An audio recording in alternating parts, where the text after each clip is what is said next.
आदौ देवकी देवी गर्भजननं गोपीगृहे वर्धनं मायापूतन जीवितापहरणं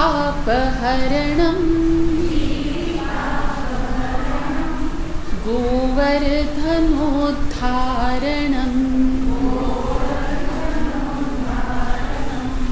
कंसच्छेदन कौरवादिहननं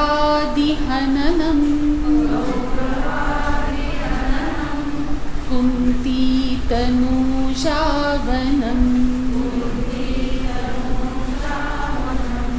एतद् भागवतं पुराणकथितं श्रीकृष्णलीलामृतम्।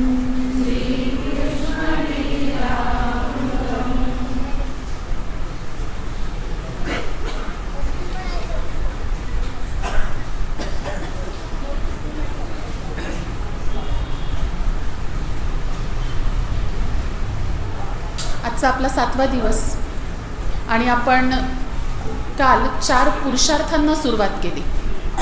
आपण आधी सांख्ययोग पाहिला आणि आपण असं बघितलं की शुद्ध ज्ञान एकदा का प्राप्त झालं, तुम्ही एकदा का ज्ञानाच्या सिद्धावस्थेला जाऊन पोहोचलात की पुढे जे प्राप्त होतात ते असतात 4 पुरुषार्थ: धर्म, अर्थ, काम आणि मोक्ष.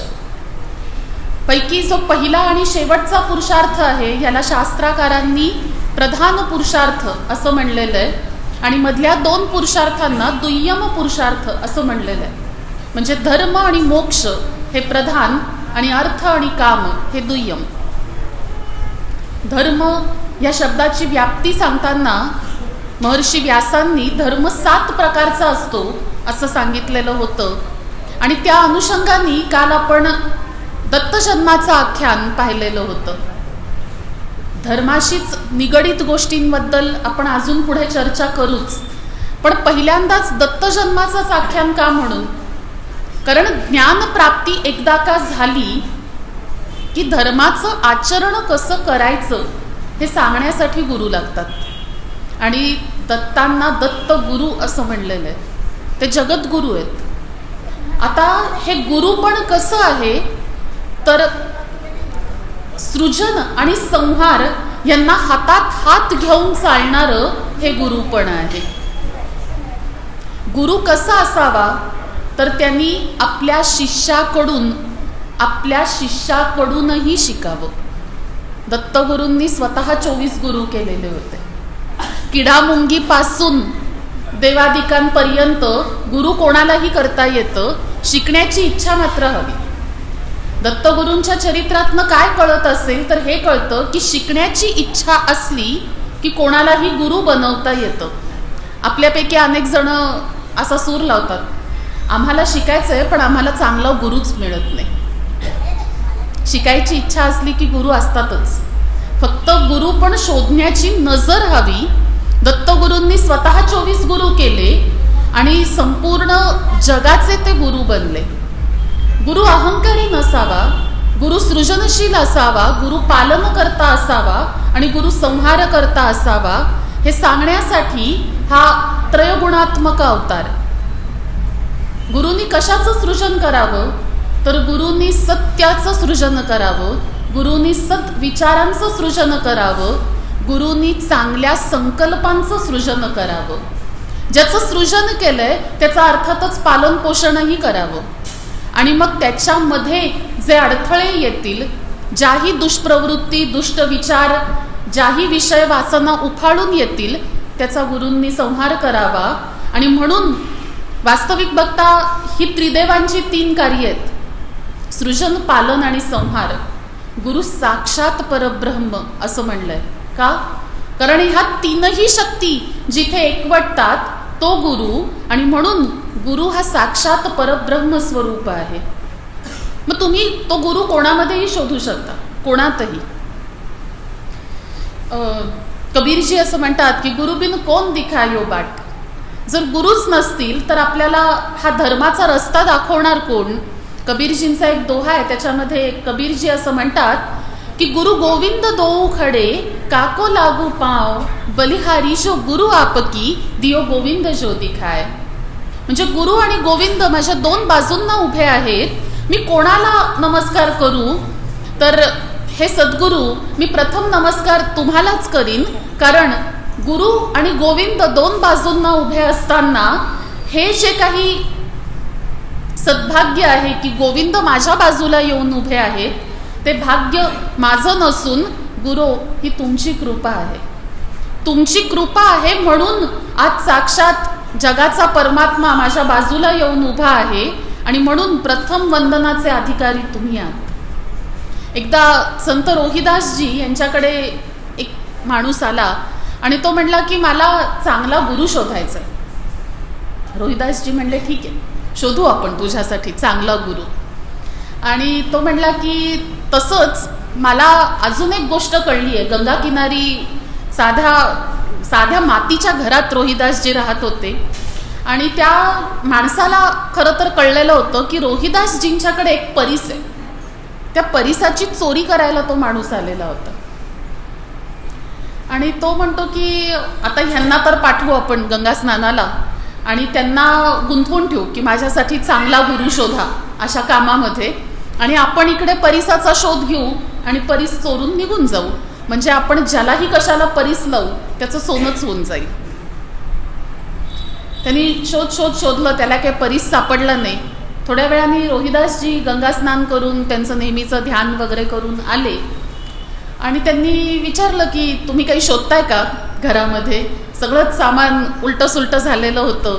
शेवटी तो माणूस पण थकला होता. तो म्हणला की हो, तो एक परीस तुमच्याकडे आहे असं कळलं होतं, आणि म्हणून तो खरं तर मी परीस शोधायला आलो होतो. मला गुरु बिरू काही नकोय, मला परीस हवाय. रोहिदासजी म्हणले ठीक, मागायचा होतात मी लगेच दिला असता. आणि त्यांनी एक लोखंडाची पेटी उघडली आणि त्याच्या आतून तो परीस काढला. आता हा आलेला माणूस थक्क झाला. तो म्हणला लोखंडाच्या पेटीत ठेवून या पेटीचं सोनं झालं नाही परीस स्पर्शानेही. खरंच हा परीसच आहे ना? म्हणजे काम करतोय ना तुमचा परीस? कारण लोखंडाला स्पर्श केलं की परीस लोखंडाचं सुवर्ण करतो. रोहिदासजी म्हणतात की कदाचित तुम्ही नीट पाहिलेलं नाही, ह्या लोखंडाच्या पेटीला परीसाचा स्पर्श झालेला नाही. मी मध्ये घोंगडी घातली आहे आणि त्या घोंगडीवर परीस ठेवलेला आहे, कारण मला सोन्याचा वगैरे लोभ नाहीच आहे. गंगा मैयांनी प्रसन्न होऊन मला परीस दिलेला आहे. तुम्हाला हवाय तुम्ही घेऊन जा. आता ह्या माणसाला असं वाटायला लागलं की ह्या माणसाकडे परीस असून हा माणूस त्या परीसाचा उपयोग करत नाही, मग आपण काय बरं करू शकतो? आणि त्या माणसांनी विचारलं की असं कसं काय जमतं? म्हणजे परीस घरात असूनही त्याचं सोनं बनवावं असं कसं बरं वाटत नाही? तर ते म्हणतात की एकतर मला सोन्या चांदीची हौस नाही, सोन्याची पेटी घेऊन मी करू काय? माझ्याकडे त्या सोन्याच्या पेटीत ठेवण्यासारखं काहीही नाही. तो म्हणतो लोखंडाच्या गोष्टी जमा करा, परीस लावा, त्याचं सोनं होईल आणि ते सोन्याच्या पेटीमध्ये साठवा. रोहिदासजी म्हणतात कशाला सुखाचा जीव दुःखात घालू? आत्ता ना मला चोरा चिलटाचा भय आहे ना कशाचंही भय आहे. खुशाल घराचे दरवाजे उघडे टाकून मी हवं तितका वेळ गंगा मैयाची सेवा करू शकतो. सेवेत अडथळा येईल, आणि म्हणून मला त्या सोन्या चांदीचा मोह नाही. मैयांनी प्रसन्न होऊन स्वतःहून दिलं म्हणून मी घेतलं. मी काही परीसाची मागणी केलेली नव्हती. आता त्या आलेल्या माणसाला असं वाटायला लागतं. तो म्हणतो की मी खरं सांगायचं तर आलो तेव्हा गुरु शोधायला आलेलो नव्हतो, पण आता मला असं वाटतंय की मी तुम्हाला माझा गुरु करावं. तर तुम्ही तुमचं शिष्यत्व मला द्याल का? रोहिदासजी हसतात. ते म्हणतात गुरुत्व किंवा शिष्यत्व ही काही देण्या घेण्याची गोष्ट नाही, तो काही व्यवहार नाही. ही गोष्ट आहे भावनांची. तुम्ही ठरवलं तर तुम्ही मला गुरु मानू शकता, आणि तुम्ही ठरवलं तर तुम्ही मला शिष्य मानू शकता. आता तो माणूस आणखीनच गोंधळला. तो म्हणतो कसं? तो म्हणतो की अहो तुम्ही जर ही पेटी उघडून बघितली असतीत तुम्हाला परीस मिळाला असता आणि तुम्ही चोरून घेऊन गेला असतात, तर मी एक धडा शिकलो असतो की परीस मिळाल्यानंतर तो तत्क्षणीच गंगा मैयाला अर्पण करून टाकला असता, तर एका माणसाच्या मनात पाप विचार आणण्यापासून मी वाचलो असतो. म्हणजे तुमच्याकडून मी हा धडा शिकलो असतो. म्हणजे तुम्हीच माझे ह्या विषयातले गुरु झाला असतात. आता त्या माणसाला खात्रीच पटते की नाही, ह्याच माणसाला आपण आपला गुरु बनवायचं. आता तो पुढचा प्रश्न विचारतो की फक्त ते घोंगडीमध्ये घातल्याने परिसाचा स्पर्श लोखंडाला झाला नाही आणि म्हणून लोखंडाचं सोनं झालं नाही, घोंगडी काढली तर पेटी सोन्याची होईल का? रोहिदासजी म्हणतात होईल ना, हवं तर तू चेक करून बघ. तो ती घोंगडी काढतो, परीस पेटीत ठेवतो, तत्क्षणी पेटी सोन्याची होते. रोहिदासजी म्हणतात की तुला हवं तर पेटी सकट परीस घेऊन जाऊ शकतोस, तसंही सोन्याची पेटी माझ्या कामाची नाही, लोखंडी असती तर मला हवी होती, उपयोगी पडली असती. आणि आता तो जो आलेला माणूस असतो तो असा विचार करायला लागतो की ह्याच्यातनं रोहिदासजी तुम्ही मला काय बोध द्याल अध्यात्मातला. गुरु पारखून घ्यावा. गीतेमध्ये भगवंत सुद्धा अर्जुनाला सांगतात की केवळ गुरुलाच शिष्य पारखून घेण्याचा अधिकार नाहीये, शिष्यालाही अधिकार आहे गुरु पारखून घेण्याचा. ज्याच्या समोर संपूर्ण शरणागत व्हायचं, ती व्यक्ती खरोखर तेवढी पात्र आहे का नाही हे पारखून घेण्याचा अधिकार शिष्यालाही आहे. आणि त्या माणसाने असा विचार केला की बघू या सामान्य गोष्टीतनं गुरु मला अध्यात्माशी निगडीत काही सांगू शकतायत का. आणि रोहिदासजी म्हणले की कसं आहे मित्रा, हा परीस म्हणजे आपल्यातलं ब्रह्मतत्व. ते ब्रह्मतत्व ज्या लोखंडाला स्पर्श करतं त्याचं सोनं होतंच. ते लोखंडी पेटी म्हणजे आपण, जीव, आत्मा. पण त्याच्यामध्ये मायेची घोंगडी आड येते आणि ती मायेची घोंगडी आड आली की परब्रह्म परतत्वाचा स्पर्श सामान्य जीवाला होत नाही. ते लोखंड लोखंडच राहतं आणि परीस परीसच राहतो. याचा अर्थ परीसाच्या परीसपणावर शंका घ्यायची नसते. प्रश्न असतो ती मायेची घोंगडी दूर करण्याचा. आता तो आलेला गृहस्थ रोहिदासांच्या पुढे लोटांगण घालतो. तो म्हणतो आजपासून तुम्ही माझे गुरु झालात. एवढ्या साध्या आणि सोप्या गोष्टीमध्ये तुम्ही मला सगळं ब्रह्मांडाचं मूळ तत्वच उलगडून दाखवलं की परब्रह्म परमात्मा ज्याचा अंशावतार म्हणजे हा जीवात्मा, या जीवाशिवाची भेट होण्यामध्ये अडचण व्यत्यय कोण आणतं तर माया. जेव्हा जुने टीव्ही होते ना, जेव्हा खूप चॅनल्स वगैरे नव्हते, जेव्हा DD1, सह्याद्री एवढेच चॅनल्स होते आणि मध्येच मुंग्या यायच्या, आठवतंय ना, आणि त्याच्यामध्ये पाटी यायची, व्यत्यय. तर असा व्यत्यय संपूर्ण आयुष्यामध्ये कोण आणत असतं तर माया. बरं त्याच्यासाठी ती क्षमाप्रार्थी वगैरे पण नसते बरं का. ते टीव्हीवरती ॲटलिस्ट पाटी तरी यायची की आम्ही क्षमाप्रार्थी आहोत किंवा व्यत्ययासाठी खेद आहे. मायेला कसलाही खेदबीद वाटत नाही. माया कोणाची क्षमाही मागत नाही. तिचं कामच ते आहे. तिचं कामच ते आहे की दोन गोष्टींमध्ये पडदा निर्माण करायचा आणि म्हणून त्याला मायेचं पटलं असं म्हणलं गेलंय. हे मायेचं पटलं दूर करण्यासाठी कोण समर्थ आहे? एकतर भगवंत स्वतः आणि नाही तर जीवाला तर जाणीवच नाहीये की आपण पडद्याच्या मागे आहोत. मग मध्ये कोणीतरी सद्गुरू लागतात की जे पडदा उघडून दाखवतात आणि सांगतात की बघ तिकडे परब्रह्म आहे. आता परब्रह्म दाखवण्याचं काम सद्गुरूंचं आहे. परब्रह्मापर्यंत हात धरून कुणीच कोणाला नेऊ शकत नाही. तिथे जर कोणी नेऊ शकतं तर ते असतं ज्याचं त्याचं प्रारब्ध पुन्हा तुमच्या स्वतःच्याच कर्मावरती निर्भर असतं. आणि म्हणून स्वामी काय म्हणतात, तूच आहेस तुझ्या जीवनाचा शिल्पकार. आपलं आयुष्य ह्याही जन्मातलं आणि पुढच्याही जन्मीतलं कसं असावं हे कोण ठरवतं? वास्तविक आपणच आपल्याच कर्मांनी ठरवतो. जेव्हा भगवंत असं सांगतायत की मी कसा आहे, हा संपूर्ण पुरुषार्थाचा भाग सांगताना श्रीकृष्ण उद्धवाला सांगतायत उद्धव गीतेमध्ये. आणि ते कथानक महर्षी व्यास शुकदेवांना सांगताना म्हणतायत की तो परब्रह्म परमात्मा तो चराचरात सामावलेला आहे. जळी स्थळी काष्ठी पाषाणी या प्रकृतीच्या मूळ तत्वांपासून, प्रकृतीची मूळ कोणती तत्व? प्रकृती अष्टधा आहे.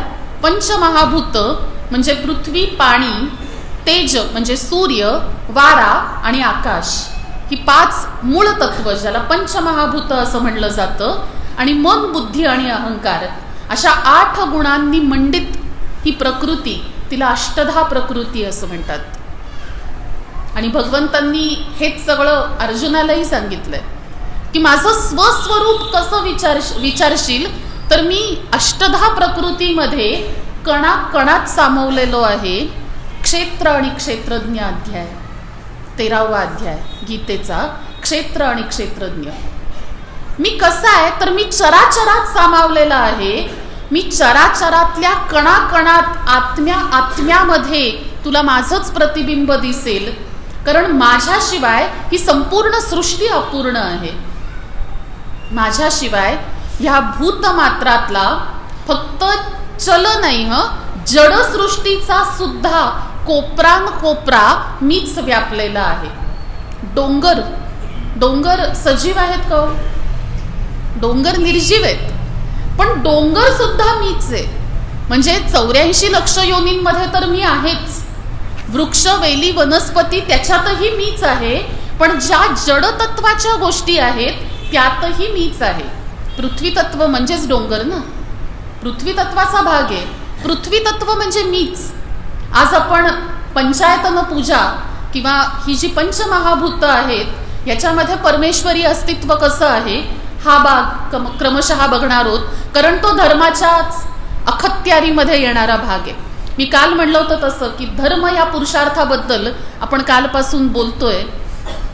मी मधल्या काळामध्ये ज्ञानेश्वरीचे जे 18 अध्याय आहेत त्या 18 अध्यायांचं मराठी सार काढलेलं होतं ओवी रूपामध्ये. तर त्याच्यामधलं जे काही थोडंसं वर्णन जे मला असं वाटलं की ह्या अध्यायाला ते समर्पक आहे. जीवनातील सर्वच क्षेत्रामध्ये हा म्हणजे जीवनातली सर्व क्षेत्र आणि तिथे वसलेला तो क्षेत्रज्ञ. क्षेत्रज्ञ म्हणजे कोण? क्षेत्राचा स्वामी. जीवनामध्ये किती क्षेत्र असतात? वैयक्तिक पातळीपासून आपण सुरुवात केली तर आपण स्वतः म्हणजे स्व हे एक मोठं क्षेत्र आहे. मग आपल्या स्वच्या पलीकडे पहिलं क्षेत्र काय येतं तर आपलं कुटुंब. आपल्या कुटुंबाच्या पलीकडे येतो तो आपला समाज. समाजाच्या पलीकडे येतो तो आपला प्रांत. प्रांताच्या पलीकडे येतो तो देश. देशाच्या पलीकडे येतं ती मानवजात. आणि ह्या मानव जातीच्या पलीकडे येते ती भूतसृष्टी. आणि या भूतसृष्टीच्या पलीकडे जे येतं त्याला म्हणतात ग्रहमंडल. आपली संपूर्ण पृथ्वी सूर्यमालेचा एक भाग आहे. संपूर्ण सूर्यमाला म्हणजे आपण असं जर धरलं तर आपली सूर्यमाला एका आकाशगंगेमध्ये, एका मिल्की वे मध्ये, म्हणजे आपली आकाशगंगा. अशी एकच आकाशगंगा आहे म्हणावी तर अशा लक्षावधी आकाशगंगा आहेत. लक्षावधी आकाशगंगांमधली आपली एक, त्या आपल्या एका आकाशगंगेमधली आपली एक ग्रहमाला, त्या ग्रहमालेमधली आपली एक पृथ्वी, त्या पृथ्वीवरचा आपला एक देश, त्या देशातला आपला एक प्रांत, त्या प्रांतातला आपला एक छोटासा समाज, त्या समाजातलं आपलं कुटुंब आणि त्या कुटुंबात असलेलं आपलं स्थान. उलट्या क्रमाने विचार केला तर आपण पृथ्वीच्या कणा एवढे पण नाही, रजक कणा एवढे पण नाही. अहंकार किती? अहम ब्रह्मास्मी. मी कोण? मी केवढा मोठा आहे? मी माझ्या कुटुंबासाठी किती काय काय काय काय केलंय? किती काळासाठी हे सगळं टिकणार आहे? जोवर पैसा तोवर पैसा. पैसा गेला सगळं संपलं. चातुर्मासाच्या कथांमध्ये एक कथा आली आहे. एक बहीण असते, ती खूप गरीब असते, भाऊ विचारत नसतो. कालांतराने ती कुठली व्रत वैकल्य करते, श्रीमंत होते.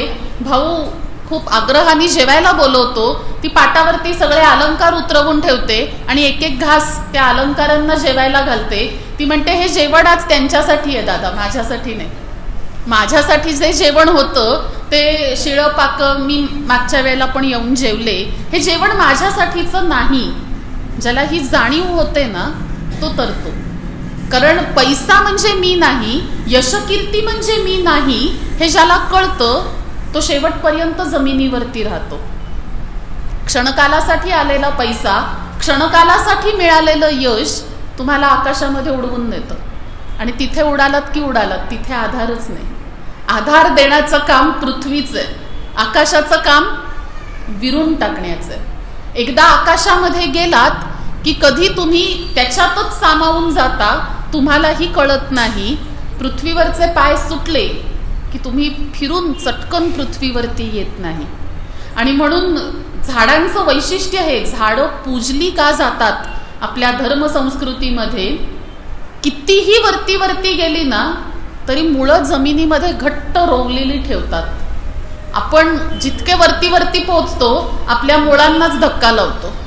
आपली मुळं म्हणजे काय, तर हे 4 पुरुषार्थ आहेत, धर्म अर्थ काम आणि मोक्ष. हा जर संपूर्ण एक वृक्ष असेल तर धर्म ही या वृक्षाची मुळं आहेत. समाज वृक्षाची मुळं आहेत धर्म. त्याचं जे खोड आहे ते आहे अर्थ, त्याचे शाखा पल्लव म्हणजे आहे काम, आणि त्याच्यावरती येणारी फळं फुलं म्हणजे आहे मोक्ष. जर मुळाशीच घाव घातला तर वरची फुलं फळं मिळणार आहेत का? आणि जर मुळाशीच पाणी घालत राहिलं नाहीत, घाव नाही घातला आपण पण मुळाशी पाणीही घातलं नाही, तरीही वरची फळं फुलं मिळणार नाहीत. एक हिंदी कविता आहे, त्या कवितेमध्ये असं म्हणलंय की परंपरा से गहरा रिश्ता, नई दिशा का आदर, मेहनत जिनकी मुट्ठी में है उनका नाम सिकंदर. जरूर नव्या दिशांनी पुढे जावं याचा अर्थ असा नाही की आपल्या धर्म आणि संस्कृतीची कास आपण सोडून द्यावी. धर्माची पाळं मुळं खूप घट्ट रोवलेली आहेत. धर्मामध्येही ज्ञान आणि विज्ञान दोन्हीही दडलेलं आहे. गरज आहे ती आपण डोळसपणाने आपल्याच धर्माकडे बघण्याची. आजचं आधुनिक विज्ञान पण सांगतं की प्रत्येक गोष्टीचा शेवटचा कण त्याला अणू असं म्हणलेलं आहे. आमचे रामदास स्वामी काय सांगतात, अणुपासोनी ब्रह्मांडा एवढा होत जात असे. कधी? 16व्या शतकात. हा भौतिकशास्त्रातला शोध कधी लागला? 18व्या शतकाच्या शेवटी. आमचे पूर्वज विज्ञानमय होते. गणेशाचं वर्णन त्यांनी उगाचच त्वम ज्ञानमयो विज्ञानमयोसी असं नाही केलं, विज्ञान कळत होतं. आमचे ऋषी मुनी शास्त्रज्ञ होते, अणूचा शोध त्यांना निश्चित लागलेला होता. अणूपेक्षा मोठा रेणू हे त्यांना ठाऊक होतं. इलेक्ट्रॉन, प्रोटॉन आणि न्यूट्रॉन असे 3 घटक प्रत्येक अणूमध्ये असतात हे त्यांना ठाऊक होतं. त्याच्यातले क्रमशः ते जे 3 घटक आहेत, एक ऋणभारित, एक धनभारित आणि एक शून्यभारित. म्हणजे न्यूट्रॉन जो असतो तो न्यूट्रल असतो, त्याला कुठला चार्जच नसतो. इलेक्ट्रॉन जो असतो तो निगेटिव्ह चार्ज असतो आणि प्रोटॉन जो असतो तो पॉझिटिव्ह चार्ज असतो, धनभारित. आता जे इलेक्ट्रिकशी रिलेटेड कामं करतात किंवा आपण साधे सेल बदलतो त्याच्यावरती प्लस मायनसची चिन्ह असतात आणि ती उलटी सुलटी करूनच ते सेल घातले तर ती वस्तू सुरू होते. धन आणि ऋणभार अपोजिट अट्रॅक्ट्स. विरुद्ध आकर्षणाच्या नियमाप्रमाणे धन आणि ऋणभार हे कायम हातात हात घालून चालतात. हरिहर तत्व हेच सांगतं. ब्रह्मा न्यूट्रल आहेत, त्यांना कुठलाच भारच नाही. अंशतः त्यांची कुठेही पूजा होत नाही. तुम्ही आसेतू हिमाचल कुठेही फिरा, जागोजाग विष्णूची मंदिरं दिसतील. ठीक आहे, त्यांची रूपं अनेक असतील. कुठे ते राम म्हणून पूजले जातात, कुठे कृष्ण म्हणून पूजले जातात. शिवमंदिरं तर सर्रास कैलास पर्वतापासून खाली रामेश्वरापर्यंत शिवशंकरांची मंदिरं पसरलेलीच आहेत. इलेक्ट्रॉन त्याला कंपन आहे, परिणामतः शिवशंकर नाचतात. इलेक्ट्रॉन कंप पावतात. ऍक्च्युअल शक्ती जी जनरेट होते ती इलेक्ट्रॉन्स मधून होते आणि म्हणून शिवशक्ती सहितच असतात. पण विष्णूंना नियम नाही की ते लक्ष्मी सहितच असले पाहिजेत, कारण प्रोटॉन कंप पावतच नाहीत. प्रोटॉन फक्त एनर्जी देतात किंवा त्या इलेक्ट्रॉनला सपोर्टिव्ह म्हणून काम करतात. म्हणून विष्णू शेषशाही असतात आणि ते अखंड योग निद्रेमध्ये असतात. शंकर ध्यानस्थ असतात, पण जेव्हा वेळ येते तेव्हा ते डायरेक्ट तिसरा डोळा उघडतात. इलेक्ट्रॉन जर का स्फोट झाला तर काय बरं होईल? संपलंच सगळं. मग आजही आपण अणुबॉम्ब असं म्हणतो ना, त्या अणूचं शेवटचं रूप काय आहे? हे 3 घटक, इलेक्ट्रॉन, प्रोटॉन आणि न्यूट्रॉन, असं आपलं भौतिकशास्त्र सांगतं. आणि अध्यात्म काय सांगतं? प्रत्येक जीवाच्या कणाच्या शेवटच्या घटकामध्ये हे त्रिदेव अंश रूपामध्ये राहतात, म्हणजे इलेक्ट्रॉन, प्रोटॉन आणि न्यूट्रॉन.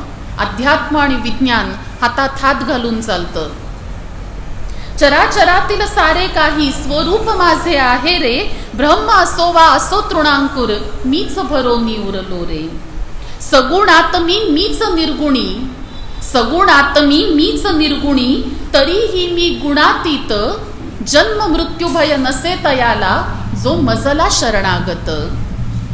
सजीव तनु हे क्षेत्र आणि मीच अंतरी क्षेत्रज्ञ, मीच वासना, मीच संयम, मीच आहे सर्वज्ञ.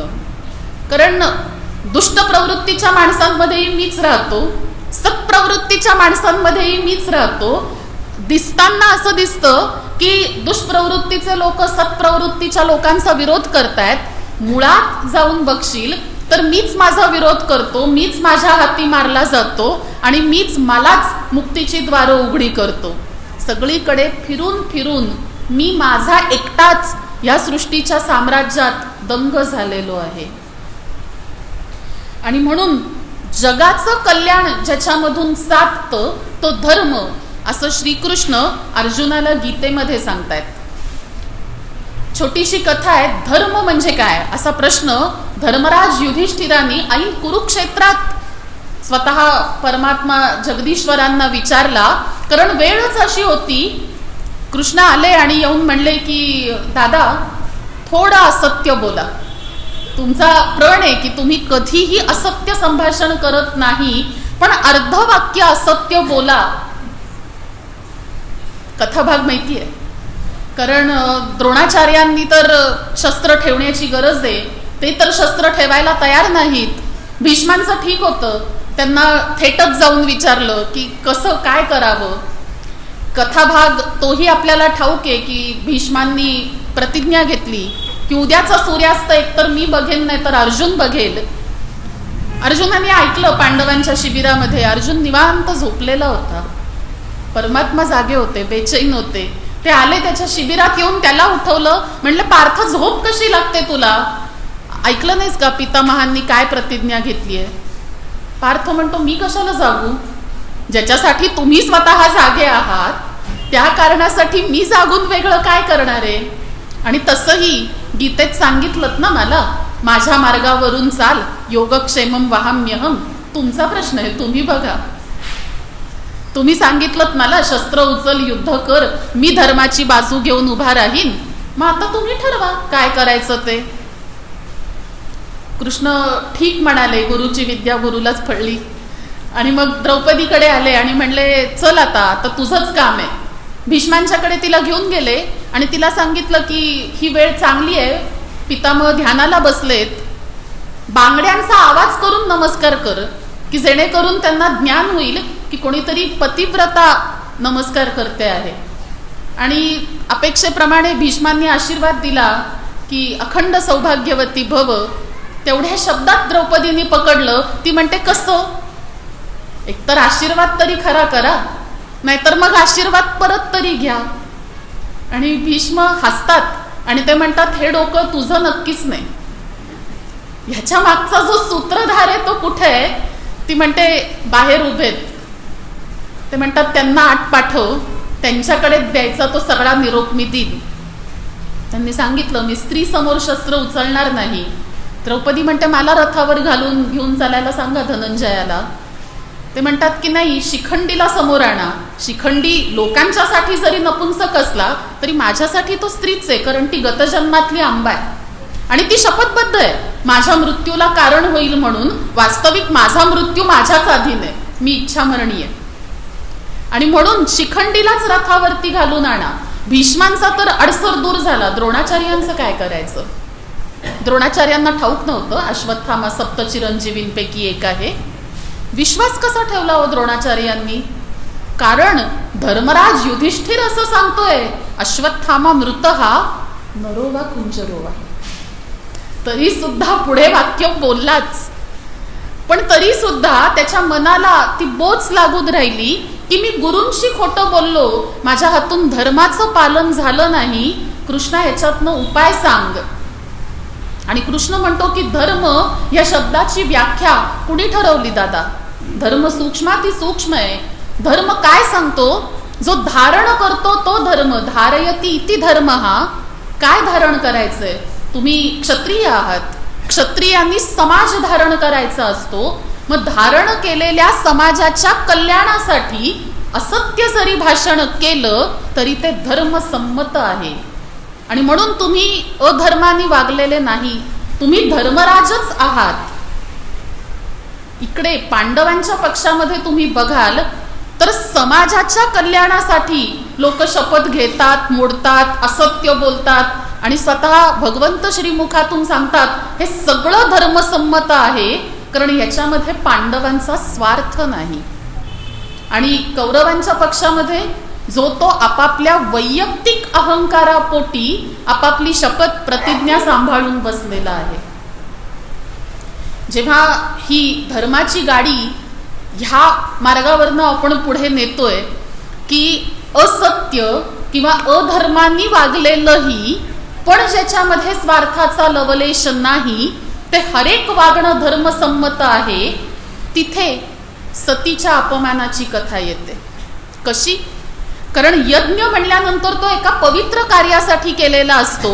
यज्ञाचा विध्वंस हे खरं तर अधर्माचं कार्य आहे, पण सत्प्रवृत्तीच्या विजयासाठी यज्ञाचा केलेला विध्वंस हेच धर्मकार्य आहे. ही गोष्ट सांगते सतीची कथा. सती कोण आहे? ती शिवाची शक्ती आहे, ती सत्प्रवृत्ती आहे, ती शिवाची सत्सद विवेक बुद्धी आहे. आणि बुद्धी कधीही संपत नाही, बुद्धी मरत नाही. पण बुद्धी ज्या क्षणी शिवतत्वाचा आश्रय सोडते ती भरकटते. शिव कोण आहे? शिव या शब्दाचा अर्थ होतो कल्याण करणारा. तो शिव असेल तर ती शिवा होते, कल्याणी, सगळ्या जगाचं कल्याण करणारी. जगाच्या कल्याणाची भावना मनातून गेली आणि बुद्धीमध्ये स्वार्थाचे विचार डोकावले की ती बुद्धी संपल्यात जमा होते. सतीला आत्मदाह करून घ्यावा लागला. दक्ष प्रजापती होते, ब्रह्मदेवाचे मानसपुत्र होते. त्यांना त्यांच्या घरी साक्षात आदिशक्तींनी सती रूपामध्ये अवतार घेतलेला होता. त्यांना आणखीही इतर 27 नक्षत्र कन्या होत्या ज्यांचा विवाह त्यांनी चंद्रदेवांशी करून दिलेला होता. आणि त्यांच्या पत्नीचं नाव होतं प्रसूती. एक दिवस सतीनी कैलासावरती बसून सहजवरती आकाशाकडे नजर टाकली तर अनेक विमानं तिला उडत चाललेली दिसली. काही विमानांमध्ये अनेक देवतागण तिला दिसले. विमानं शृंगारलेली होती, देवादिक सुद्धा अलंकारांनी विभूषित होऊन निघालेले होते. आणि एका विमानात तिला दिसलं की चंद्रदेव तिच्या उर्वरित 27 भगिनींसह निघालेले होते. सतीला प्रश्न पडला की सगळेच देवादिक, आपल्या बहिणी सुद्धा निघाल्यात कुठे? तिने हाक मारून रोहिणीला विचारलं की रोहिणी कुठे निघालीस? रोहिणीने हसून सांगितलं की तुला ठाऊक नाही का ताई, आपल्या पित्याच्या घरी कनखल क्षेत्रावरती एका महायज्ञाचं आयोजन केलेलं आहे आणि आम्हाला पिताश्रींनी सादर निमंत्रण दिलेलं आहे आणि म्हणून आम्ही तिथे निघालेलो. सती उदास झाली. एकतर तिचा विवाह खरं तर प्रेमविवाह, पण तो तिच्या वडिलांना मान्य नव्हता. पण ब्रह्मदेवांनीच येऊन मध्यस्थी केली म्हणून सतीचा विवाह दक्षानी शिवशंकरांशी लावून तर दिला, पण दक्षाच्या मनात शंकरांविषयी प्रचंड राग होता. शंकर कसे तर भस्मचर्चित, गळ्यामध्ये आभूषण कुठली तर सर्पमाळ मिरविती, नाक साप धारण करणारा, व्याघ्र चर्म पांघुरणारा, संपूर्ण शरीरावरती भस्माचं विलेपन करणारा स्मशानवासी शंकर आणि कुठे प्रजापती दक्ष, तुलनाच होऊ शकत नाही.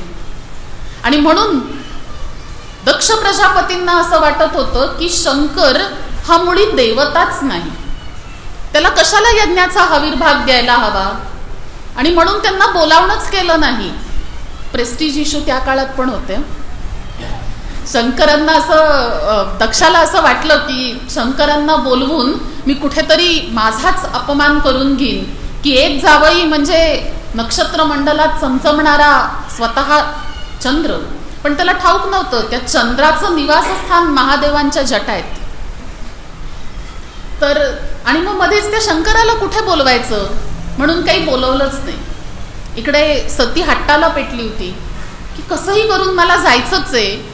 शंकर सतीला समजावतात की सती हट्ट करू नकोस, आणि मुळात जिथे बोलावणं नाही तिथे जाऊच नकोस, कारण जिथे बोलावणं नाही तिथे जाऊन अपमानित पावशील, आणि तुझा अपमान व्हावा ही माझी इच्छा नाही.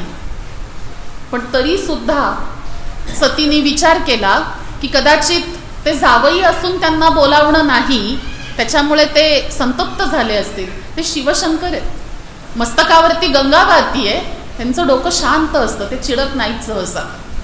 आणि ते शांत चित्ताने सतीला समजवत होते की जाऊ नकोस, आई वडिलांचं घर असलं तरी बोलावल्याशिवाय जाऊ नकोस, अपमान पावशी. पण सती निघालीये. जेव्हा शुकदेव ही कथा परीक्षिताला सांगतायत, शुकदेव कसं वर्णन करतायत, सह नातू दक्ष हा अपितू अदक्ष हा. तो दक्ष नव्हताच, तो अदक्ष होता. अदक्ष म्हणजे, दक्ष म्हणजे सावध असलेला. जो सावधच नव्हता स्वतःच्या आत्मोद्धाराविषयी, तो अदक्ष गाफील होता.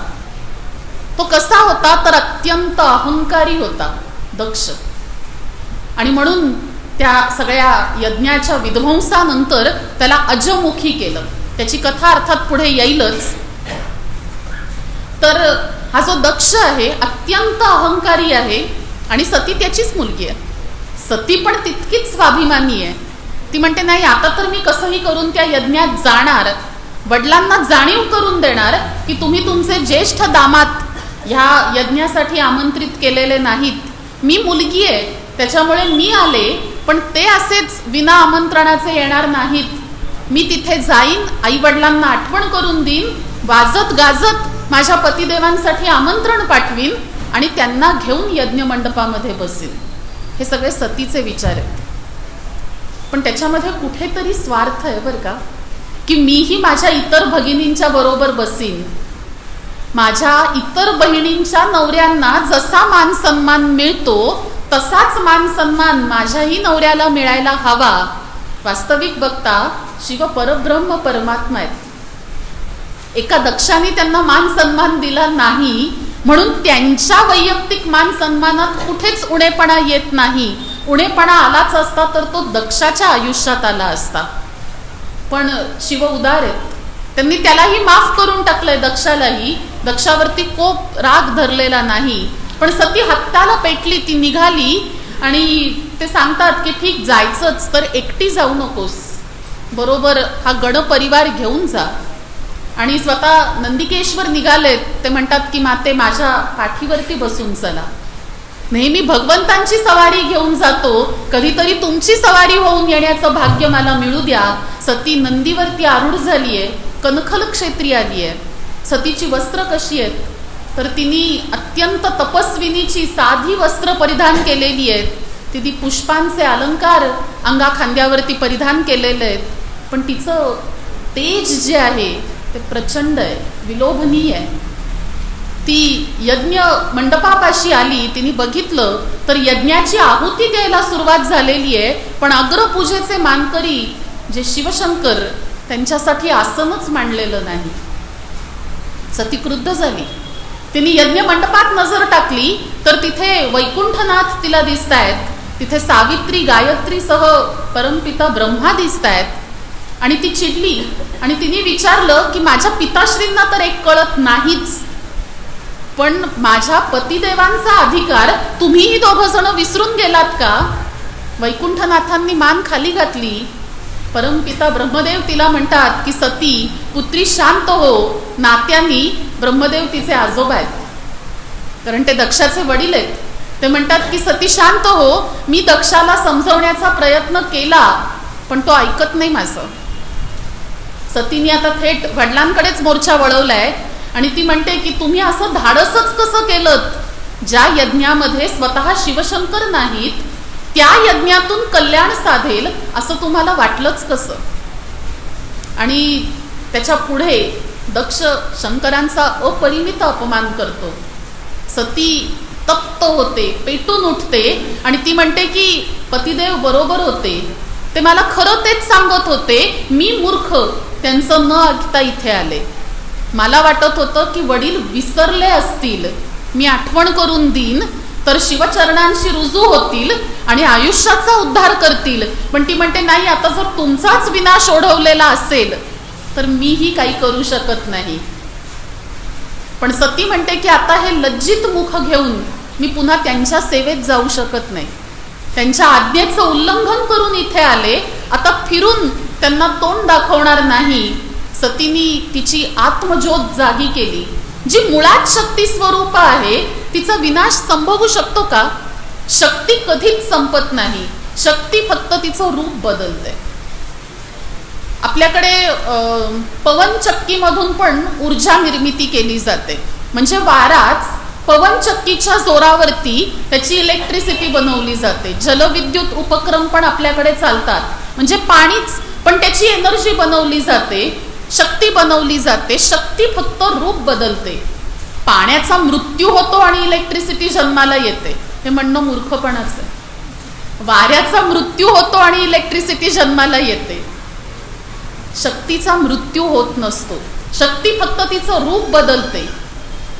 सतीने तिची आत्मज्योत देहातून बाहेर काढली आणि शिवतत्वामध्ये विलीन करून टाकली. मी कालही सांगितलं होतं, शिवपुराण सांगतं की एक ज्योतिस्तंभ प्रकटला आणि त्याच्यातून 2 रूप प्रकट झाली. एक पुरुष तत्व होतं, एक स्त्री तत्व होतं. ते स्त्री तत्व म्हणजे सती, जी सतच्या मार्गाने चालते ती सती. आणि नंदिकेश्वरांनी धावत पळत येऊन ही गोष्ट कैलासावरती शिवशंकरांना सांगितली. शिवशंकर क्रुद्ध झाले, चिडले आणि त्यांनी सांगितलं की हा विनाश तर होणारच होता, हे अटळ होतं, पण आता दक्षाच्या यज्ञाला माफी नाही. फक्त सतीचे प्राण त्यांनी घेतले हे कारण नाहीये, त्यांनी माझ्या गणांचा पण अपमान केलाय. आणि मुख्य म्हणजे त्यांनी माझ्या अस्तित्वावरती प्रश्नचिन्ह निर्माण केलंय. तर आता त्याला माझं अस्तित्व दाखवण्याची वेळ आहे. अस्तित्व दाखवण्यासाठी महादेव स्वतः नाही गेले, त्यांनी फक्त एक जटा उपटली, त्याच्यातनं वीरभद्र प्रकट झाले आणि त्यांनी वीरभद्राला आज्ञा दिली की कनखल क्षेत्री जा आणि मातेच्या अपमानाचा बदला घे आणि शिवतत्वाचं अस्तित्व त्या दक्षाला दाखवून दे. दक्षाला मार अशी आज्ञा शंकरांनी दिलेली नाही. पण नंदीचा क्रोध इतका उफाळून आलेला होता, हे खरं तर आदर्श दासाचं लक्षण आहे. त्या नंदीचा क्रोध इतका उफाळून आलेला होता की तो म्हणतो तुझं मस्तक आत्ता ह्या क्षणी झडेल. मी जर कायेन वाचेन मनसेंद्रिये वा आत्तापर्यंत शिवशंकरांची एकनिष्ठ भक्ती केली असेल तर त्या भक्तीचं प्रतिफल म्हणून तुझ्या मस्तकाचा नैवेद्य मला शिवशंकरांना दाखवायचं आहे. आणि दक्षाचं मस्तक गळून पडलं. दक्ष प्रजापती आहे, सगळ्या यज्ञाचा विध्वंस करून टाकलेला आहे आणि संपूर्ण सृष्टी त्राही करायला लागली, कारण प्रजापतीच मस्तक विहीन झालेले आहेत. पण प्रजापती जिवंत आहेत. मस्तक विहीन झाले म्हणजे काय, मती गती आणि बुद्धी सगळं सुन्न होऊन गेलं. ज्याची कल्पनाही केलेली नव्हती असं भीषण काहीतरी घडायला लागलं आणि प्रजापतींचं मस्तक सुन्न होऊन गेलं. त्या प्रसूतीने उशाप मागितला नंदी महाराजांच्याकडे आणि नंदी महाराज म्हणतात याला अजमस्तक फार फार तर मी देऊ शकेन. अज म्हणजे बकरा, बकरा जो सतत मै मै मै मै करत असतो, अहंकाराचं प्रतीक. त्या बकऱ्याच्या गळ्याशी पण एक स्तन असतो आणि ज्याचा उपयोग काहीच नसतो, तसा हा निरुपयोगी दक्ष, ज्याचा उपयोग समाज हितासाठी उद्धारासाठी काहीही नाही, पण जो निव्वळ मीच्या अहंकारामध्ये लडबडलेला आहे त्याचं प्रतीक म्हणून या दक्षाचं मस्तक मी आता बकऱ्याचं आणून लावतो. मला वाटतं ह्या कामामध्ये नंदिकेश्वर एक्सपर्ट होते, कारण गणपतीला पण गजमुख त्यांनीच आणून लावलेलं होतं. तसंच त्यांनी दक्षाला अजमस्तक आणून लावलेलं होतं. तर विनोदाचा भाग सोडून द्या, पण शिवतत्वाचं अस्तित्व सिद्ध करण्यासाठी कनखल क्षेत्रावरती हा प्रचंड मोठा संहार झाला. आणि एवढा संहार होऊनही ब्रह्मदेव असं म्हणतात की धर्म कार्य सिद्धीला गेलं. एका धार्मिक कार्याचा विध्वंस होऊन धर्म कार्य कसं बरं सिद्धीला जाऊ शकतं?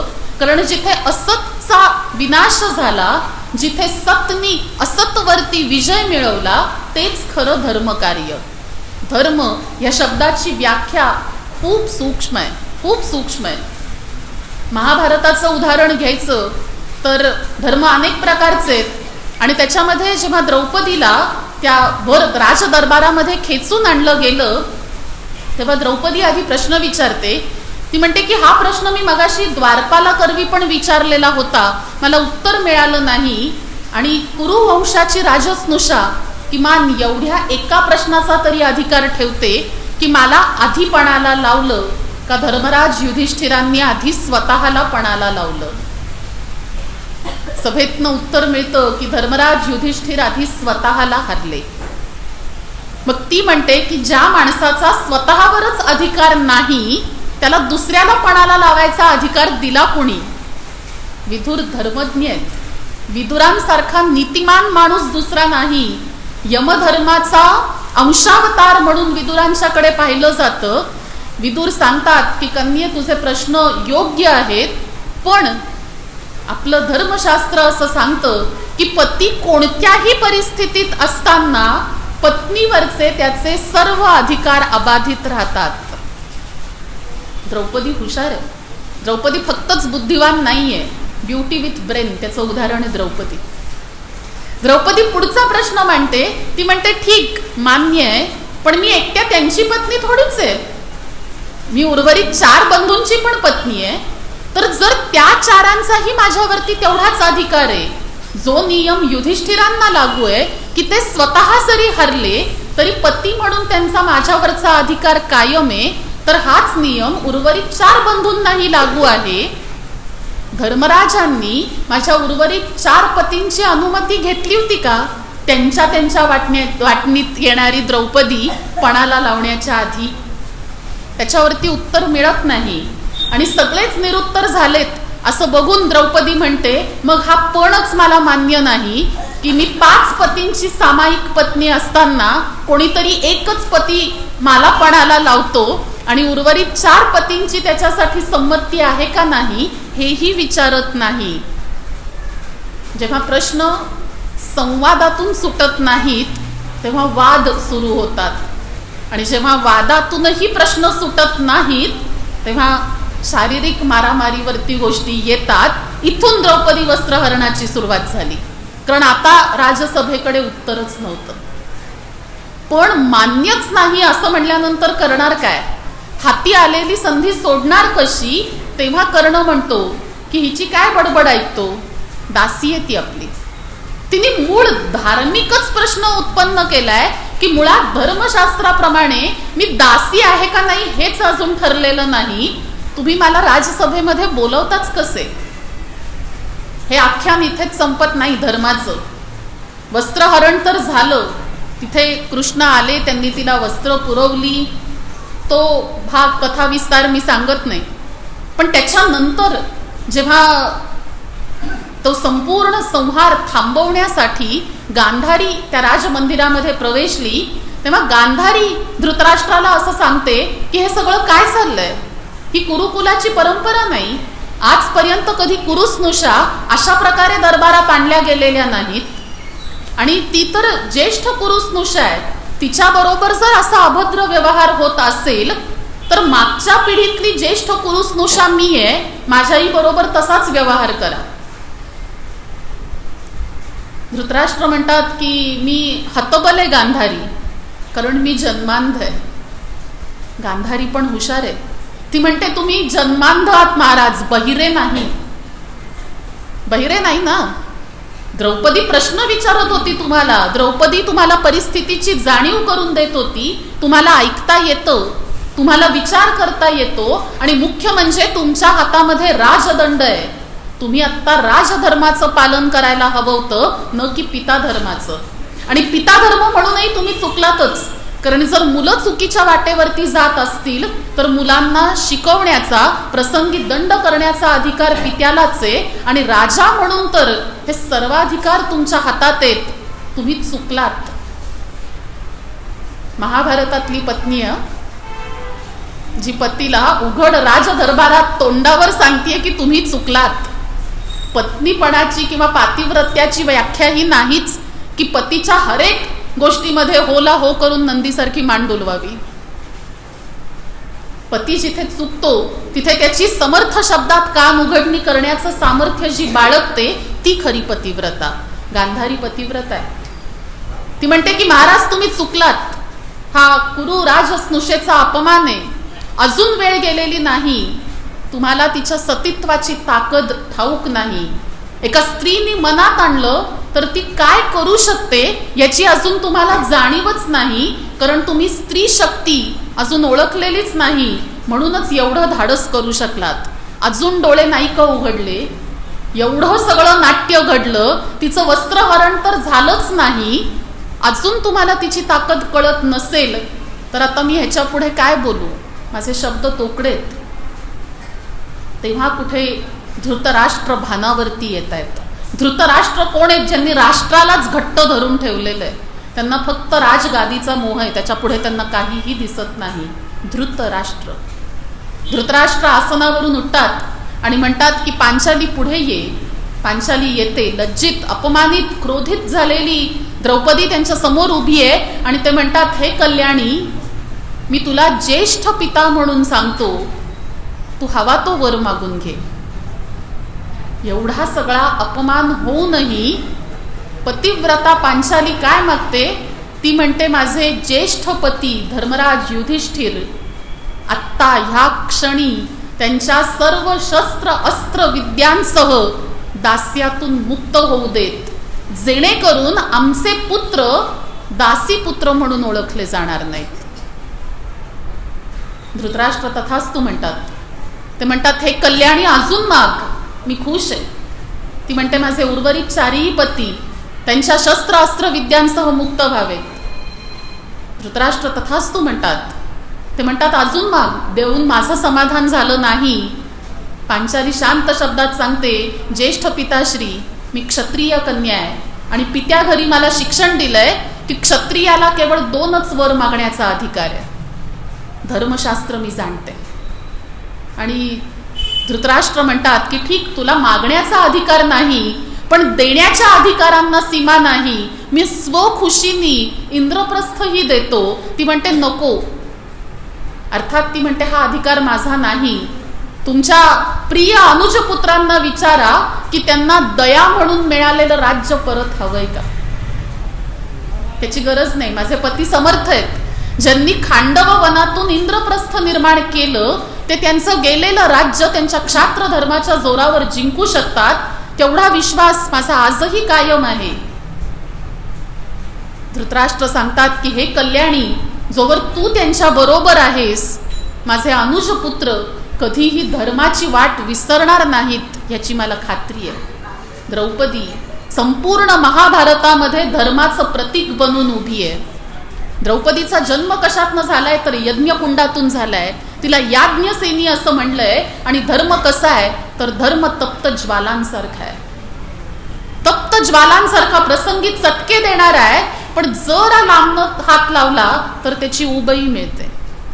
धर्माच्या किती जवळ जायचं, धर्माच्या किती खोलात शिरायचं हे आपल्यावर अवलंबून आहे. त्याच्या अति खोलात जाल, त्याच्याशी खेळायला जाल तर तो जाळल्याशिवाय राहणार नाही. पण त्याला नीट वागवून त्याच यज्ञकुंडाला व्यवस्थित आहुती घातली तर हाताला जळबीळ लागत नाही, चटके बसत नाहीत, मिळाली तर उबच मिळते. धर्म साधा आहे, धर्म सोपा आहे, समजायला अत्यंत सुलभ आहे. कधी सतच्या मार्गावरून चाललो तर, विवेकबुद्धी जागी ठेवली तर. धर्म किती सोपा तर धर्म त्याची सगळ्यात सोपी व्याख्या जर कोणी मांडली असेल तर शास्त्राकार सांगतात की ज्या क्षणी जे करणं योग्य ते केलं की धर्माचं पालन झालं. म्हणजे एखादी गोष्ट आपण ज्याला म्हणतो की प्रायोरिटी लिस्टवरती ठेवणं, म्हणजे सगळ्यात महत्वाची घटना त्या क्षणी काय आहे. साने गुरुजींच्या गोड गोष्टींमध्ये एक कथा आली आहे. सगळ्याच काही कथा अध्यात्मातल्या किंवा पुराणांमधल्याच असल्या पाहिजेत असं काही नाही. आधुनिक काळातली कथा असू शकते. साने गुरुजी असं सांगतात की कोणी एक मुलगा होता, 10वीची परीक्षा द्यायला निघालेला होता, सायकलवरून चाललेला होता आणि जाता जाता त्याला एक दृश्य दिसलं की एक ट्रक खूप वेगाने येतोय आणि एका मोटर गाडीला येऊन तो आता धडकणारच होता की त्यांनी पटकन त्याची जी शाळेची पिशवी होती ती तांबूस लाल रंगाची होती, त्यांनी पटकन ती पिशवी काढली आणि त्या मोटर गाडीच्या पुढे हलवायला सुरुवात केली. तो जो आतमध्ये बसलेला चालक होता त्याला कळलं नाही काय होतंय, पण काहीतरी धोका आहे एवढी जाणीव त्याला झाली आणि त्यांनी पटकन गाडी बाजूला घेतली, करकचून ब्रेक दाबले. परिणामी गाडीत जी व्यक्ती मागे बसलेली होती ती धाडकन पुढे आली. ड्रायव्हर सीटच्या खुर्चीवरती त्या माणसाचं डोकं आपटलं, छोटीशी खोक पडली, त्याच्यातनं रक्त यायला लागलं. हा मुलगा सायकलवरनं उतरला, त्यांनी आपल्या पिशवीतून चटकन पाण्याची बाटली काढली, त्या मागे बसलेल्या गृहस्थांना पाणी दिलं आणि त्यांना जरा बरं वाटल्यानंतर तो भराभर सायकल मारत निघाला. ते गृहस्थ विचारत होते की बाळ तुझं नाव काय, घाईनी निघालास कुठे. तो मुलगा ऐकायला थांबला नाही. तो परीक्षा सेंटरवरती पोचला तर पेपर सुरू होऊन 20 मिनिटं झालेली होती आणि म्हणून तिथले शिक्षक त्या मुलाला आत घेत नव्हते. तो मुलगा बिचारा परोपरीने सांगत होता की असा असा एक प्रसंग घडला आणि त्या क्षणी मला त्या माणसांना मदत करणं महत्वाचे वाटलं, कारण ह्या पेपरचा वेळ मला नंतर कधीही मिळू शकेल. एकदा जीव गेला असता तर तो फिरून कधीही परत मिळाला नसता. तो मुलगा काकुळतीला आला होता, डोळ्यामध्ये पाणी होतं. तो म्हणतो की अहो ह्याच वर्षीची फी माझ्या आई वडिलांनी कशी बशी करून मिळवली आहे. वडील पेपरची लाईन टाकतात, आई 4 घरी धुण्या भांड्याची कामं करते आणि आत्ताच्याच परीक्षेची फी आई वडिलांनी पोटाला चिमटा घेऊन मिळवली आहे. मला कृपा करून परीक्षेला बसू द्या, हवं तर आत्ता ज्या वेळात पेपर संपणार आहे त्याच वेळात मी पेपर देईन, जेवढा लिहिता येईल तेवढा लिहीन. असं करत करत अर्धा तास गेला. मुलगा बिचारा बाहेर ताटकळलेला होता आणि इतक्यात एक मोटर गाडी त्या शाळेच्या अंगणात येऊन थांबली. ती मगाचीच मोटर गाडी होती. त्याच्यातनं तेच गृहस्थ सुटाबुटात खाली उतरले. त्यांच्या हातामध्ये बॅग होती, डोक्यावरती पट्टी लावलेली होती आणि त्यांनी समोर नजर टाकलं तर तोच मुलगा ज्याला ते मगाचपासून हाका मारून थांबवत होते. ते खुश झाले, ते पुढे आले. ते म्हणले बाळ तू इथे कसा. आणि त्यांनी सांगितलं की माझा पेपर होता. आणि त्यांनी पण त्या गृहस्थांच्याकडे आता मागे वळून बघितलं. तो म्हणला तुम्ही इथे कसे आणि आता बरे आहात ना. आणि त्या गृहस्थांनी त्या शिक्षकांना काहीतरी सांगितलं. शिक्षकांनी चटकन त्या विद्यार्थ्याला आत नेलं. त्याचा पेपर लिहून पूर्ण झाला. वरचा अर्धा तास त्याला वाढवून मिळाला आणि ते गृहस्थ पेपर संपेपर्यंत बाहेर थांबलेले होते. त्यांनी चौकशी केली आणि ते म्हणले इथून पुढचा तुझा सगळा शैक्षणिक खर्च मी करीन. मी शिक्षण खात्याकडून आलोय आणि मगाशी तू माझा जीव वाचवलास. आयुष्याच्या परीक्षेत तू पास झालास. ही परीक्षा तू सहज पास होशील, खात्री आहे माझी. प्रायोरिटी ठरवता आली पाहिजे. त्या क्षणी विद्यार्थी धर्मापेक्षा त्या मुलाला मानवता धर्म श्रेष्ठ वाटला. हीच केवढी मोठी गोष्ट आहे. माऊली काय सांगतात, मानवता धर्म त्याचं पालन करा.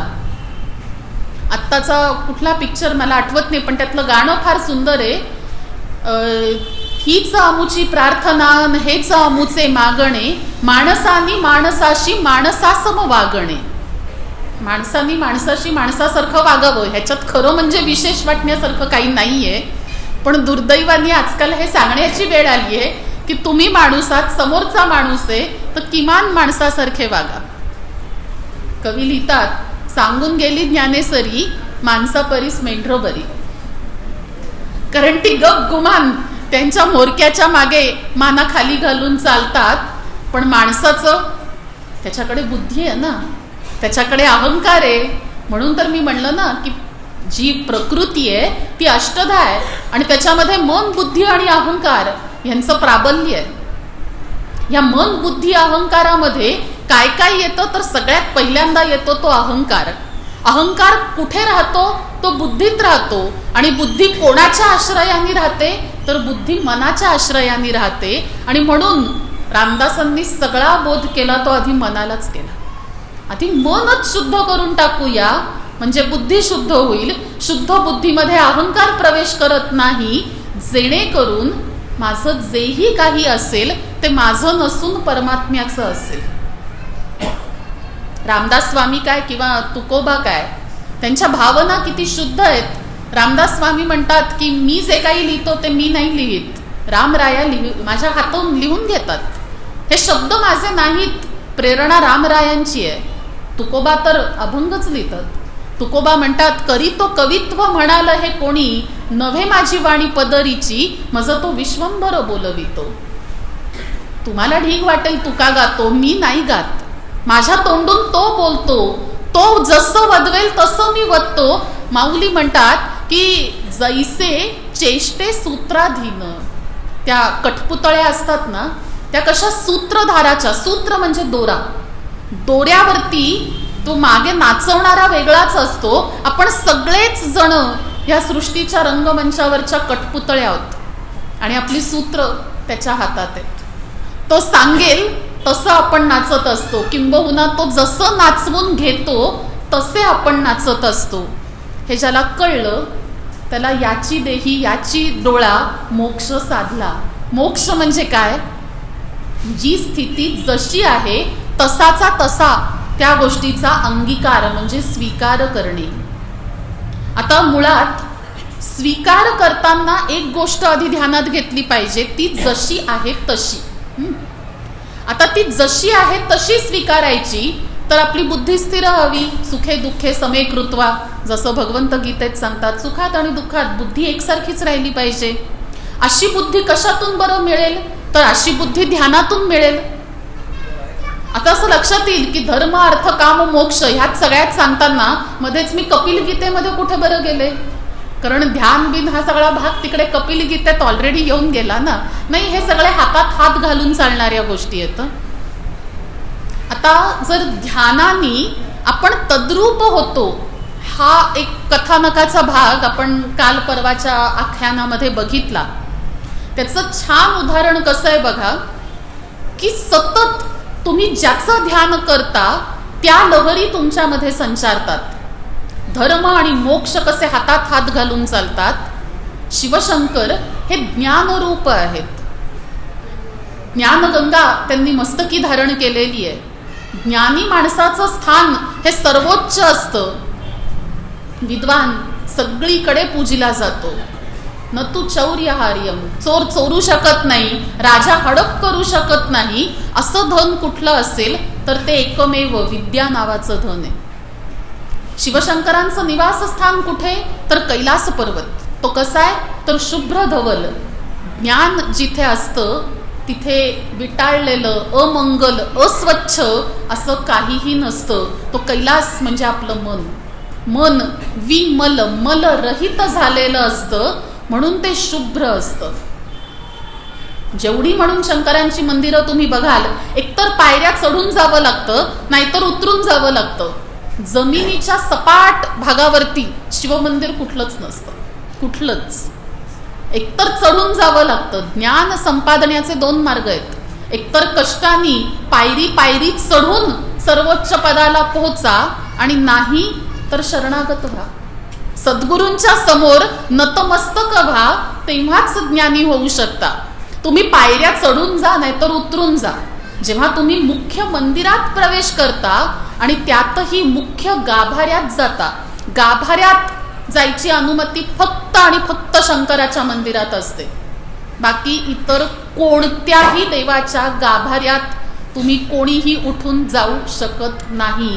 एक ज्ञानाचाच गाभारा असा आहे की इथे वर्णाश्रम व्यवस्थेला भेद दिलेला आहे. इथे वर्णाश्रम व्यवस्था अस्तित्वात नाही. इथे जातीपातींची व्यवस्था अस्तित्वात नाही. कोणीही उठतं, पिंडीला कवटाळतं, जय हर शंकर शिवशंभो असं म्हणून त्याला मिठी मारून बसू शकतं. ज्ञान ही एकमेव गोष्ट जगामध्ये अशी आहे की जर मनापासून ठरवलं तर कोणीही या गोष्टीचा अंगीकार करू शकतो. शंकरांच्या गाभाऱ्यात थेट जाता येतं, पण कोणताच गाभारा त्याचा दरवाजा 6 फूट उंचीचा नसतो, कुठलाच. एवढं भव्य दिव्य मंदिर बांधणारे ते गाभाऱ्याचंच द्वार बांधताना कंजूसी का करतात कळत नाही, हो की नाही. एवढंच 3.5-4 फुटी दार बनवायचं, खाली वाकून जावं लागतं. खऱ्या विद्वानासमोर नतमस्तकच व्हावं लागतं. त्याच्या समोर तुम्ही ताठ मानेनी जाऊ शकत नाही. शंकर हे ज्ञानरूप ज्ञानमूर्ती आहेत. त्यांच्या समोर जाताना मस्तक नत करूनच जावं लागतं. ज्ञानाच्या समोर मान आदराने झुकवावीच लागते. आता ह्या ज्ञानमयाची उपासना एक प्रेममय देव अखंडपणे करत असतो. कोण? विष्णू. आणि शंकर म्हणे अखंडपणे रामाचं ध्यान करत असतात, असं रामरक्षेमध्येही शिवशंकर सांगतात. किंवा ज्ञानेश्वरीच्या काही अध्यायांमध्ये पण स्वतः महादेव पार्वतीला असं सांगतायत की मी तेथ हरू म्हणे देवी नेणीजे, देवी जैसे का स्वरूप तुझे, हे नित्य नूतन देखीजे गीता तत्व. हे गीता तत्व कसं तर जया वेदू निद्रिताचा गोरू तो स्वये सर्वेश्वरू अनुवादिला. जो झोपलेल्या अवस्थेत घोरतो तो वेद आणि जागेपणी सांगतो ती गीता, हे सांगणारा कोण? ज्याला मी नित्य ज्याचं ध्यान करतो ध्यातो तो सर्वेश्वर. इकडे विष्णू लक्ष्मीला सांगतायत की मी अखंडपणे महादेवांचं स्मरण करत असतो. म्हणजे ज्ञान आणि प्रेम हे हातात हात घालून चालत असतात. प्रेम असल्याशिवाय पालन पोषण करता येतं का? मनामध्ये कल्याणाची इच्छा असल्याशिवाय पालन पोषण करता येतं का? म्हणजे समजा मला कुत्री मांजरी अजिबात आवडत नाहीत आणि कोणीतरी माझ्या घरामध्ये आणून ठेवली, ह्यांचं पालन पोषण करा, जमेल का मला? नाहीच जमणार. त्याच्याविषयी प्रेम असावं लागतं. प्रेम असलं की मी माझ्या मुलाबाळांचं जितक्या प्रेमाने करीन तितक्याच प्रेमाने मी कुत्र्या मांजरांचं पण करीन, कदाचित काकणभर जास्तच. पण मुळात प्रेम असावं लागतं. पण प्रेम ज्ञानाशिवाय अपूर्ण आहे. म्हणजे मला जर ठाऊकच नसेल की कुत्र्या मांजरांना नेमकं काय खायला घालायचं आणि मी छान वरण भात साजूक तूप घालवून कुत्र्यासमोर ठेवला आणि खूप प्रेमाने म्हणलं खा रे बाबा, तो कुत्रा खाणार आहे. ज्ञान असलं पाहिजे ना. तर ज्ञान आणि प्रेम हातात हात घालून चालतात. हे आमचं धर्म आणि मोक्ष कसं एकत्र चालतो बघा. की हरिहर नावाची जी संकल्पना आहे, एकदा म्हणे विष्णू त्यांनी सहस्त्र कमलदल शंकरांना अर्पण करण्याचा पण केलेला होता. सहस्त्र 1000 कमळं ते शंकरांना अर्पण करणार होते. अर्पण करता करता करता करता त्यांच्या लक्षात आलं की एक कमळ कमी भरतंय. 999 कमळं तर त्यांनी मिळवली, अर्पण केली. एक कमळ कमी पडतंय असं म्हणल्यानंतर आपल्यासारखे असते तर काय म्हणले असते? अक्षता वाहू झालं. एवढी 999 वाहिलीच आहेत, एका कमळासाठी अक्षता वाहिल्या देवाला चालतं. पण ते विष्णू आहेत. त्यांनी स्वतःचा नेत्र कमल काढून त्या पिंडीवरती अर्पण केला. त्या क्षणी तिथून शिवशंकर प्रकट झाले आणि त्यांनी तो नेत्र स्वतःच्या कपाळावरती मिरवला. तो शंकरांचा तृतीय नेत्र. जो तृतीय नेत्र विष्णूंच्या प्रेममय नजरेचा आहे. पण माणूस क्रुद्ध कधी होतो? माणूस कोणावरती चिडतो? ज्याच्यावरती आपलं प्रेम असतं. रस्त्यावर येणाऱ्या जाणाऱ्या लोकांवरती आपण चिडतो का? आपण कोणाशी भांडतो? ज्या माणसाबरोबर आपल्याला कायम राहायची इच्छा असते आणि ते राहण्यासाठी पुढे मनामध्ये किंतु नकोत म्हणून आपण कचाकचा भांडतो, जेणेकरून आपण मोकळे होऊ. आपण भांडतो आणि भांडण झाल्यानंतर आपण असं म्हणतो की चला आता मनातलं सगळं मिटलं, म्हणजे आता परत नॉर्मल आयुष्य सुरू करायला हरकत नाही. त्या अति भांडणाच्या अति क्रोधाच्या मागे पण प्रेम असतं. ज्याच्यातून ज्वाळा प्रकट होतात त्या तृतीय नेत्राच्या मागे अखंड प्रेम राहिलेलं असतं. पण तो तृतीय नेत्र तेव्हाच उघडतो जेव्हा गोष्टी चुकीच्या होतात आणि म्हणून तो तिसरा नेत्र मिटलेला असतो. तो नेत्र फक्त तेव्हाच उघडला जातो जेव्हा गोष्टी असतच्या अधर्माच्या बाजूनी जायला लागतात.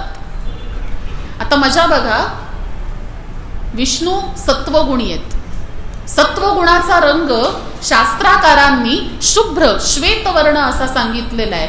विष्णू श्वेतवर्णी आहेत? मेघश्याम, सावळेत. काळेच म्हणायला पाहिजेत खरं तर, पण सावळे असं आपण त्यांना म्हणतो. शिवशंकर तमोगुणी आहेत. तमोगुणाचा रंग शास्त्राकारांनी कृष्णवर्णी काळा असं सांगितलेलं आहे. शंकरांचं वर्णन कसं केलं जातं? कर्पूर गौरव, कापरासारखे गोरे पान. विरोधाभास नाहीये, काहीतरी चुकलंय ना. एकतर तत्व तरी चुकली आहेत किंवा तत्वांचे रंग तरी चुकलेत, काहीही चुकलेलं नाहीये. परस्परांचं ध्यान करून हे दोघही जण एकमेकांसारखे झालेले आहेत. ते अखंड शंकरांचं ध्यान करतात. परिणामी तमोगुणाचा वर्ण रंग विष्णूंनी पांघुरलाय आणि तमोगुणी शंकर सत्वगुणी विष्णूंचं ध्यान करतात, म्हणून त्यांचा शुभ्र वर्ण यांनी घेतलाय. आता विठ्ठल कसा आहे? पांडुर वर्णानी सा, पांडुर पांढरा आहे तर काळ्या दगडातला, ते याचंच प्रतीक आहे. विष्णू आणि शिवशंकर यांचा अभिन्नत्व दाखवतो तो विठ्ठल. विठ्ठल शब्दाचा अर्थ बघा किती छान आहे.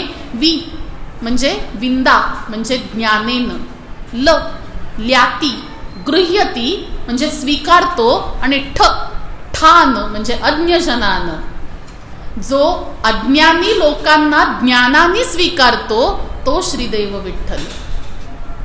आणि म्हणून विठ्ठलाच्या मस्तकी जो टोप आहे तो ज्ञानाचं प्रतीक आहे, म्हणून त्याला शिवपिंड असं म्हणतात. नरहरी सोनारांची कथा आहे.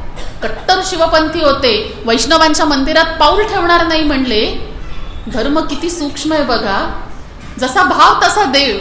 डोळ्यावरती पट्टी बांधून आलेत. विठ्ठलाच्या कमरेचं माप घ्यायला, साखळी बनवायची होती ना, माप घ्यायला आले, चाच पडतायत, तो शिवपिंड लागतीये. पटकन डोळ्यावरची पट्टी सोडली, शांतम पापम.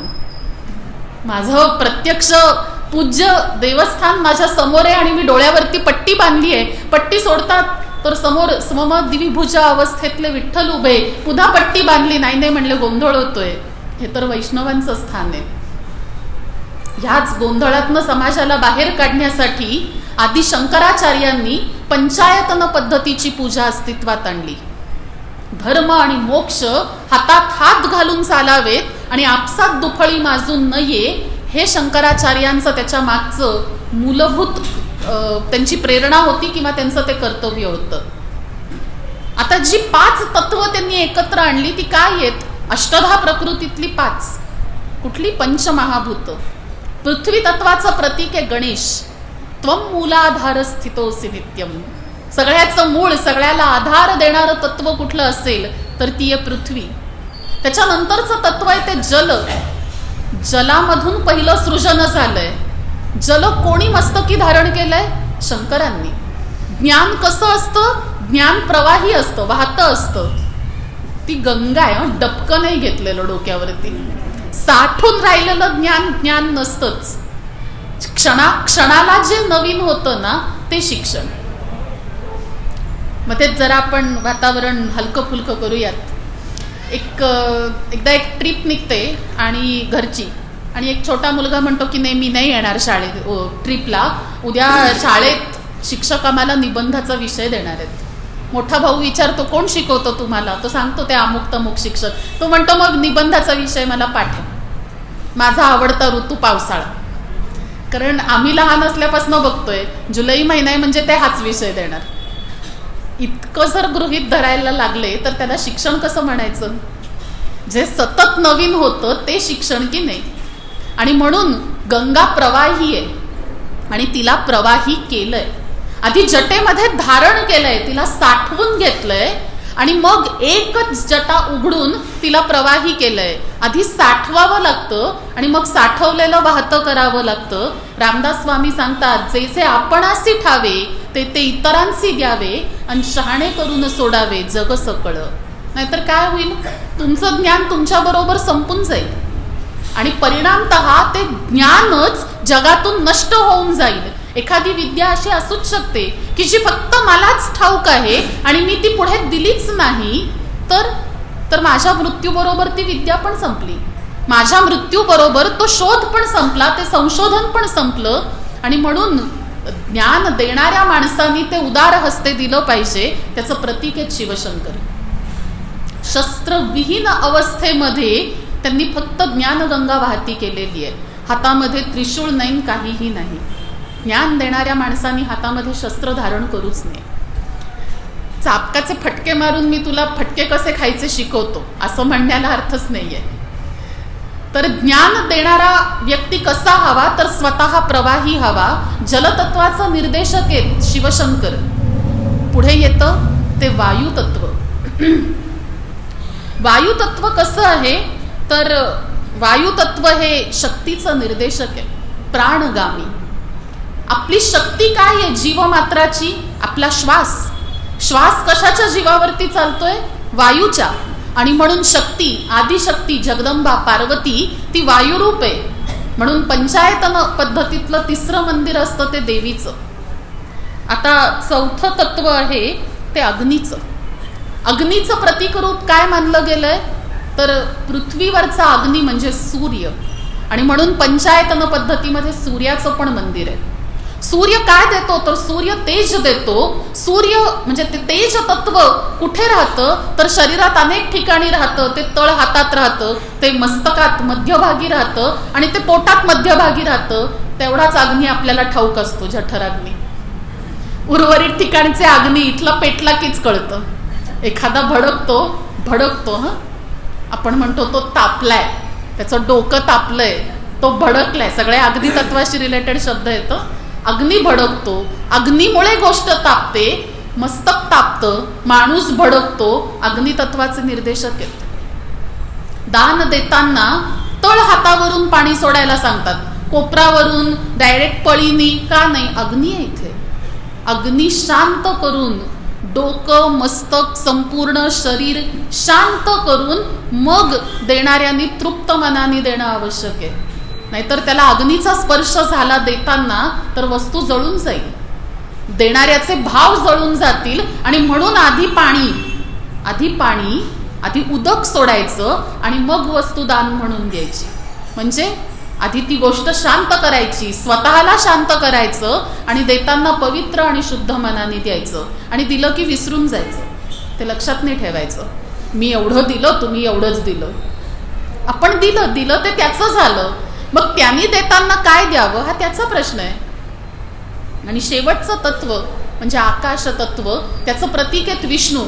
आणि म्हणून पंचायतनातलं 5वं मंदिर असतं हे विष्णूंचं. पृथ्वी तत्व कसं आहे, तर बीजांकम प्रजानाम परिपोषणम इति पृथ्वी ऐश्वर्य स्थैर्य आधारगामी. ती ऐश्वर्य देते, ती स्थैर्य देते आणि ती जीवमात्राला आधार देते. अग्नी कसा आहे, तर ऊर्जा बलम अहम संबंधम, इगोशी रिलेटेड आहे अग्नी. तो तापतो, तो पेटतो. ऊर्जा बलम अहम संबंधम संवर्धनम इति अग्निही शक्ती क्रिया बलगामी.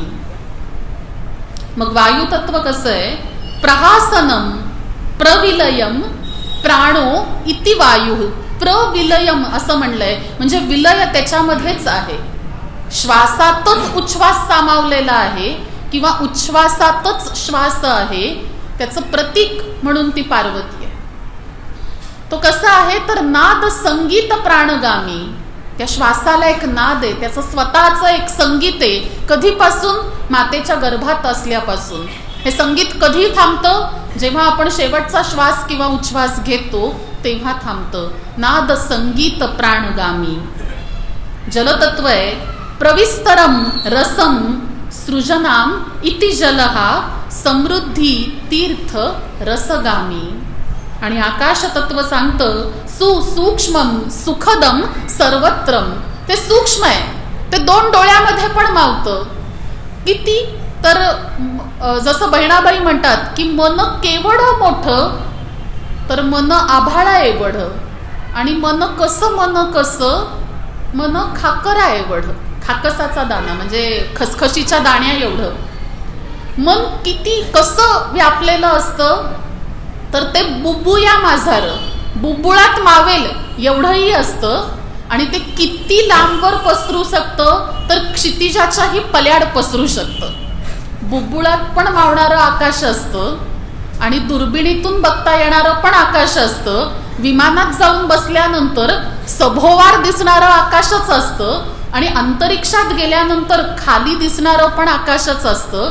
आणि एवढं करून आकाशाचा थांग अजून लागलेलाच नाही. सुसूक्ष्मम सुखदम सर्वत्रम इति आकाश हा आनंद सूक्ष्म सर्वगामी. ते सर्वत्र आहे, सगळीकडे भरून राहिलेलं आहे. आणि म्हणून ही जी पंचतत्व आहेत, पृथ्वी आप जल, म्हणजे पृथ्वी आप तेज वायू आणि आकाश, ही 5 तत्व 5 देवतांच्या रूपामध्ये नित्य पूजण्याचा क्रम आदि शंकराचार्यांनी प्रत्येक हिंदू धर्मियांसाठी घालून दिला. ही 5 देवळं फिरायची म्हणजे मनात जे पिंडी ते ब्रह्मांडी स्वतःच्या शरीरातल्या ह्या 5 तत्वांचं दर्शन घ्यायचं. कसं? 5 बोटांवरती. या 5 बोटांवरती एक एक तत्व नांदतं. हे पहिलं तत्व तर्जनी, पृथ्वी तत्व. जलतत्व करंगळी. मध्यमा आकाश तत्व. अनामिका हे वायू तत्व. आणि जो शिल्लक उरतो अंगठा ते अग्नी तत्व.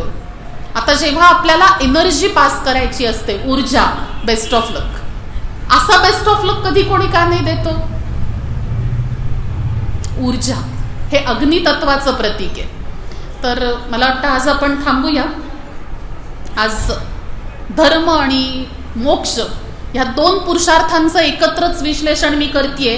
उद्या पण ह्याच्यातलाच काही भाग आपण आणखी पुढे बघूयात.